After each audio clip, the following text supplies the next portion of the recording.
स्वागत है आपका मेरे YouTube चैनल स्टॉक टेक पर। आज हम लोग HDFC म्यूचुअल फंड के नए NFO के बारे में बात करेंगे। और ये जो नया NFO है ये 19 मई को ओपन हो रहा है और 2 जून को क्लोज हो रहा है। तो ऐसा ये NFO क्यों इतना स्पेशल है कि हमें इस पे ध्यान देना चाहिए और इस NFO में ज़रूर इन्वेस्ट करना चाहिए। ये जो NFO आ रहा है ये वन ऑफ इट्स काइंड है और ये सेक्टोरल इक्विटी रिलेटेड एक थीमेटिक फंड है जिसका फोकस बहुत यूनिक है। और ये फोकस किस पे है? वो है निफ्टी इंडिया डिफेंस इंडेक्स। ये one of its kind NFO होगा जिसका जो फोकस होगा वो इंडिया की स्टॉक मार्केट में लिस्टेड डिफेंस कंपनीज पे है। और इसका जो सजेस्टेड इन्वेस्टमेंट पीरियड बताया जा रहा है वो बताया जा रहा है 3 साल। तो अगर आप मार्केट को फॉलो कर रहे होंगे तो इस समय निफ्टी का जो डिफेंस इंडेक्स है वो अपने ऑल टाइम हाई पे है। और उसके अलावा जो कंपनीज हैं निफ्टी डिफेंस इंडेक्स में टोटल 13 कंपनीज शामिल की गई हैं। और इन 13 कंपनीज में आज लास्ट 3 साल के अंदर 200 से 300% की रैली आ चुकी है। बट आज भी ये सेक्टर काफ़ी अट्रैक्टिव है। और ये सेक्टर अट्रैक्टिव क्यों है, इसके 2-3 पॉइंट्स हैं। पहला जो पॉइंट है कि ये जो भी कंपनीज हैं डिफेंस कंपनीज ये मेनली गवर्नमेंट ओन्ड है। गवर्नमेंट में इनकी 60 से 70% इन कंपनीज में हिस्सेदारी है।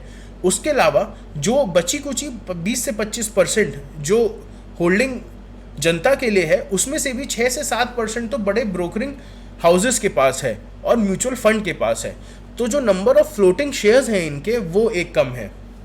दूसरी चीज़, लास्ट 2 से 3 साल में जब से मोदी गवर्नमेंट का जो फोकस है वो इंडिया को सेल्फ डिफेंस के लिए पूरी तैयारी रहनी चाहिए और इंडिया के डिफेंस सेक्टर को ग्रो करने का उनका फोकस है।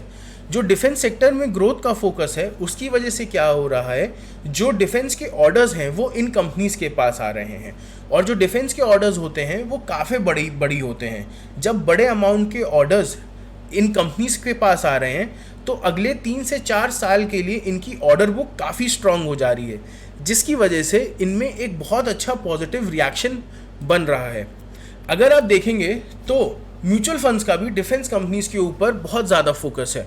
और जो फेमस कंपनीज जो इन डिफेंस कंपनीज जो म्यूचुअल फंड पोर्टफोलियोज में है वो है MTR टेक्नोलॉजी जो म्यूचुअल फंड में एज ऑफ होल्डिंग है 23% की, Bharat electronics 22%, Bharat forge 18%, Bharat aeronautics जो बहुत अच्छी कंपनी है इसमें म्यूचुअल फंड्स होल्ड करती हैं 7%। तो जो गवर्नमेंट कंपनीज हैं जिनमें ऑलरेडी 70% सरकार के पास है, 10 से 15% अगर म्यूचुअल फंड्स होल्ड कर रही हैं, तो आप सोचिए कि ये सेक्टर कितना आगे जाके कितना और ग्रो कर सकता है।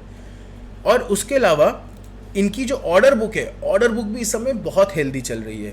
गवर्नमेंट से इनको लगातार ऑर्डर्स आ रहे हैं जिसकी वजह से अगले 3 से 4 साल की ऑर्डर बुक स्ट्रांग हो गई है। इनकी इनकम विजिबिलिटी हो गई है, रेवेन्यू विजिबिलिटी हो गई है, जिसकी वजह से 2 साल में तो ये कंपनीज 2 से 300% रैली कर ही चुकी हैं। बट नेक्स्ट 5 साल के लिए भी ये बहुत अच्छा इन्वेस्टमेंट बन सकती हैं। जो इसमें सबसे अच्छी कंपनी है वो है हिंदुस्तान एरोनॉटिक्स।